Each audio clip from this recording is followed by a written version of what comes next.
Welcome to the Stepmom Side with Alicia, the podcast for stepmoms ready to create the life they want and one they actually have a say in. Here we talk all things stepmom life and just a little bit more.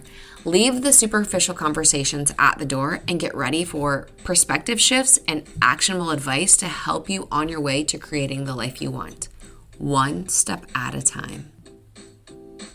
Welcome to the Stepmom Side Podcast, where we speak the truth, say that quiet part out loud, and help you feel way less alone in the chaos of step family life. Hey, I'm Alicia, your host, stepmom coach, fellow stepmom, and your go-to girl when you are ready to stop surviving and start thriving in your role. Okay, real talk. Let's just go ahead and get into this week's podcast episode because I just want to give you like a little bit of a story. There was a point in my stepmom journey when I found myself crying in the closet or crying myself to sleep or in the car more often than I would like to admit, like literally ugly crying, wondering how I got here. I was smart, capable, driven, all of the things, but in this role, I felt powerless, overlooked, unheard. I was resentful of everything. My partner, my stepkids' mom, my stepkids, how unfair everything, all of this felt. And that's when I realized I had gotten comfortable in the role of, this is so embarrassing to even tell you. So I might just say it once, but I had gotten comfortable in the role of being the victim. And to be honest with you, that kept me feeling stuck. Or I didn't feel stuck. It was safe there, but it kept me stuck. So let's talk about what does victimhood look like? Because I didn't even know that I was in it until I knew that I was in it. And I was like, oh my gosh, I know that I'm in it, but how do I get out of it? Is this you? Like, please tell me that you're nodding along. Hopefully, at some point in this conversation, I'm like pulling on my sleeves because I'm a little bit nervous now. But let's be clear. Feeling like a victim doesn't make you weak or dramatic. It just means that you've been hurt, you've been disappointed, you've tried, and it didn't, whatever it was that you tried, didn't go the way that you hoped. And it's understandable that you feel stuck or you feel like the victim. But if we're not careful, here's where I overstepped. If we're not careful, victimhood becomes our identity.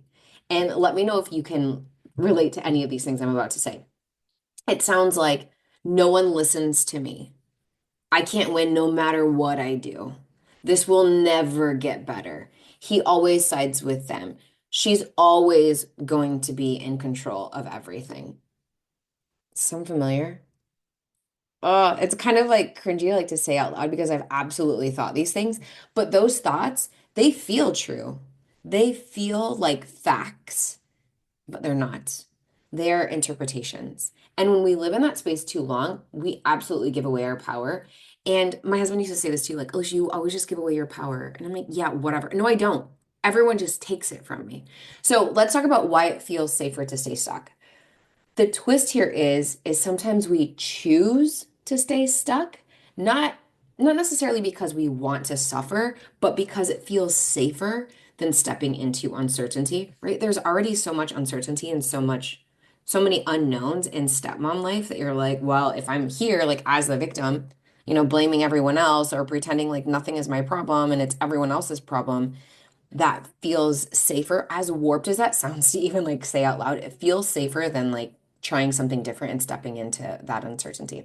So if I stay in victimhood, I don't have to risk setting a boundary and being rejected. Oh, that one's so good because that was me too. I'm like, well, if I don't try anything or if I don't try to enforce anything, then I'm safe. Like no one can reject me. And I don't know about you, but like, do you have any abandonment issues or like rejection issues or situations that make you feel like that? Because I absolutely did. So again, if I stay in victimhood, I don't have to set a boundary and feel or even risk feeling like I'm being rejected. If I stay here in victimhood, I don't have to have a hard conversation with my partner. Do you ever have that, like you got like a lump in your throat, or maybe your butterflies in your chest, or your in your stomach, or your chest tightens, and you're like, I know that I need to have this conversation with my partner, but I don't want to have it with them because I don't know how it's going to go. And what if it doesn't go very well? I'll just stay here and not do this. So you're like perpetuating that cycle. Or if I stay here, this one is so good. I don't have to examine my own patterns or expectations. Oh, it's so easy. Like going back to like, If we could change everyone else, everything would be perfect. But sometimes we fail to recognize the parts that we play in the role in like all of everything, right? Like we all have a role in the dynamic. I want to say dysfunction, but like the dynamic of our family. And if you stay stuck in being the victim, you never have to look at your patterns or your expectations or where you have faults or where you're not so helpful in situations. So here's what I want you to remember. Victimhood is predictable. Growth isn't. But the staying in victimhood costs you so much. I'm going to list out a few for you. Your voice, it costs you your voice because you just stop speaking up, right? Because you're like, well, nothing's ever going to change anyway. Why am I even going to try? Why am I even going to pretend that I can do something about it? So it costs you your voice. You just don't speak up. Your confidence, this is the biggest thing that I see. I mean, I absolutely have lost all of these things, but have them back. But confidence, because you start believing that you're powerless, right? Because your voice, you're like, well, I'm just not going to do anything because I can't help myself, so I'm not going to do anything. So then now that you've gotten yourself to believe that you are powerless, or now that you've gotten yourself to think that you are powerless, like that becomes your inner monologue. What is do you know that quote that says, watch your thoughts because they become your actions, something like that. I'm gonna Google it really quick because it's gonna bother me. You probably can hear me typing. I'm not even gonna edit this part out. Actions, quotes. How does it go? Oh yeah, watch your thoughts, they become your words. Watch your words, they become your actions. Watch your actions, they become your habits. Watch your habits, they become your character. Watch your character, they become your destiny. So that is attributed to Lao Tzu. I totally probably just butchered that. But watch your thoughts, they become your words. Watch your words, they become your actions. Watch your actions, they become your habits. Watch your habits, they become your character. Watch your character, it becomes your destiny. Totally, totally applicable here because you lose your voice, you lose your confidence. And then the next thing, your joy, because everything becomes a battle you can't win. And that's when my husband was like, why do you give your power away? And I'm like, I'm not, everyone's taking it. And yeah, it was like everything, it felt like, I should say, it felt like everything that I wanted to do or anything that I wanted to do, I felt like I couldn't because it was just going to be a battle. And I was like, you know what? It's not worth it. Forget it. And your relationship suffers so much because resentment festers. And it's not resentment about one thing. If it was resentment about one thing, you could come and see me, we could do some coaching and we'd be good to go. But a lot of times what I see in coaching is I sit down with a stepmom and she's got a list a mile long of things that she wants to improve, things that she wants to work on. And first things first, 100% have been there, absolutely have been there. However, you can't work on all of the things at once. You need to pick one thing at a time. And one thing at a time feels like we're not doing enough. And then if you try to do everything at once, you just burn out. But it's not that one thing that makes your relationship something that you don't enjoy. It's a million things because there's so much resentment about all of the things. And it's just like whack-a-mole. Like you get one thing under control and there's like another thing until you actually work through all of it. But the truth is, victimhood might feel safe, but it's a prison. And you, my friend, you are the one that's holding the key. So, how do you break free? Here's where I'm going to give you the truth and the tools. Number one, we're going to name it. We're going to call it out. I'm feeling like a victim right now. And maybe that's like too much for you. You can say, I'm standing in my own way, or, ooh, is this somewhere where I'm doing this to myself? Or, oh, what role am I playing in this? Because it feels, I don't know, like you're calling yourself out because you are when you say, I'm feeling like a victim right now. And to be honest with you, this isn't about shame, it's about awareness. You can't change what you won't name. You can't change what you won't name. And I go through this with coaching too. Sometimes I'm like, okay, let's talk about that. Like, what is that that's happening? Or why are you acting like that?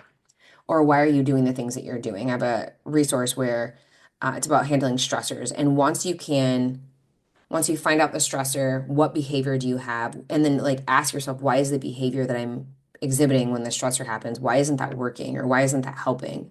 Once you can like slow that down and be like, why is it that that's not helping? Okay, let's find out something new to do. Then you can change it because you've named like, okay, me yelling at my partner isn't helping the situation because it frustrates them or everything just leads to a fight. What is a different thing that I can do? So naming it to change it. Number two, ask yourself, where am I giving away my power? Oh, there's that power thing again, right? Are you waiting for someone else to change before you feel better? Yes. Party of one, I am ready. Take me to my table. Are you waiting for someone else to change before you feel better? That's giving them the keys to your peace. And I talked about this before, but being the thermostat as opposed to the thermometer in the room. So if this is the first time you've ever listened to my podcast, being the thermostat means that you set your temperature, so to speak, like you're going to be happy or sad or whatever it is. The thermometer is you are going to change your mood based on whoever it is that you're around. If you're around someone sad, you're going to be sad. If you're around somebody that's happy, you're going to be happy. So if you're the thermometer, I mean, if you're the thermostat, if you set your mood, your temperature, you get to decide how you are, not somebody else. Number three, take radical responsibility. Not for what's happened to you, but for how you respond. Not react, but how you respond. You don't have to control everything. I probably should have said newsflash or spoiler alert. You don't have to control everything. You only need to control what you choose next. So take radical responsibility, not for what's happened to you, but for how you respond. You don't have to control everything. Younger Alicia I'm talking to. You don't have to control everything. You only need to control what you choose next. Number four, choose one small action. Remember, I had said, like, if you try to do everything, you're just going to be overwhelmed and burnt out. Choose one small thing to do. Set a boundary. Ask for help. Join a support group. Book a coaching call. Speak your truth. Even if your voice shakes, I say this often in coaching, the first time is the scariest. The first time you speak up or try to find that voice again is the scariest because you're trying to get out of that mentality of like being stuck in there. Well, it doesn't matter if I say something anyway. But again, you don't have to do everything. You just have to do something. So there was a turning point for me when I realized I was waiting for my husband to get it. Um, I think he's better at it now, but he doesn't get it. He's not a stepmom. I was waiting for the ex to stop whatever it was that she was doing that was annoying me.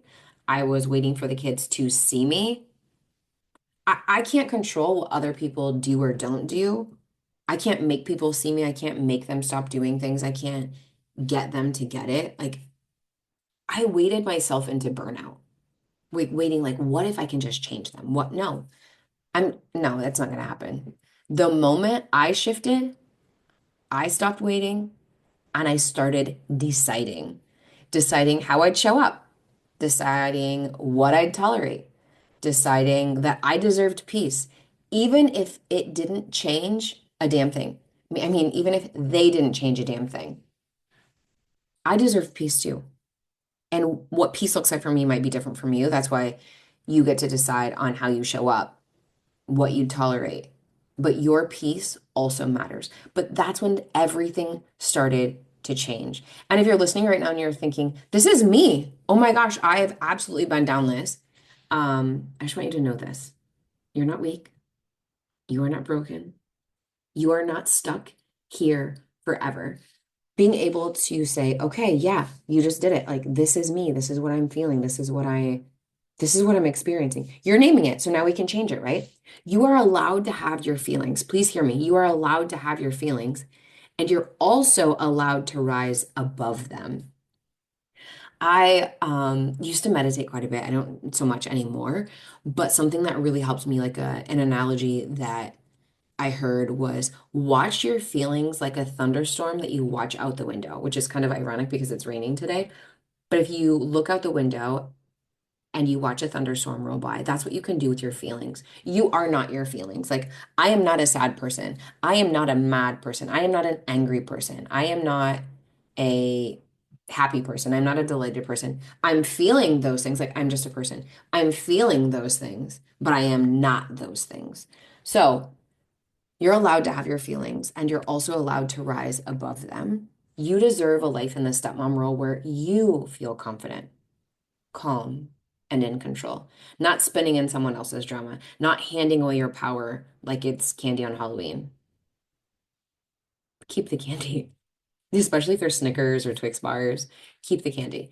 But it's time to stop waiting and start choosing. So if you're ready to shift, not just talk about it, but if you're actually ready to shift and make those changes, please come join us inside the Stepmom Side community. You'll find stepmoms who actually get it instead of like waiting for your partner or your husband to get it. You'll find stepmoms who actually get it, who've been where you are, and there's stepmoms who are choosing a different way forward. That's why they're in there. And if you're like, yeah, I'm not really comfortable with that, cool. I can give you more personalized support with a one-on-one coaching call. And here's why. Because your piece is worth fighting for, and I'm here to help you get it, whether it's through the community, whether it's through working with me one-on-one. But I want to say this to you. Thank you for being here today. And if this episode hits home for you, share it with another stepmom who needs to hear it. You never know whose life it might change or what stepmom you might just pull out of the trenches. Like you guys don't need to be stuck there together. But until next time, stay curious about what's going on with you. Stay confident about what's going on with you and stay rooted in your power. You've got this, and I will chat with you next week. Thanks for taking time to listen to this week's episode. If anything was helpful or resonated with you, please share it on social media and tag me. I'm just at Alicia Crosco. And if you could leave a 5-star rating and a review while you're at it, that would also be really helpful. And if you find yourself struggling with your stepmom journey and you want a little bit more support without the hefty price tag of coaching, you might want to check out the Stepmom Side community, which is my own private community for stepmoms, where you get to connect with other stepmoms around the world and myself, where I hold weekly office hours and monthly group coaching. It's kind of like you have your own personal coach in your own back pocket. Again, without that hefty price tag. See you next week.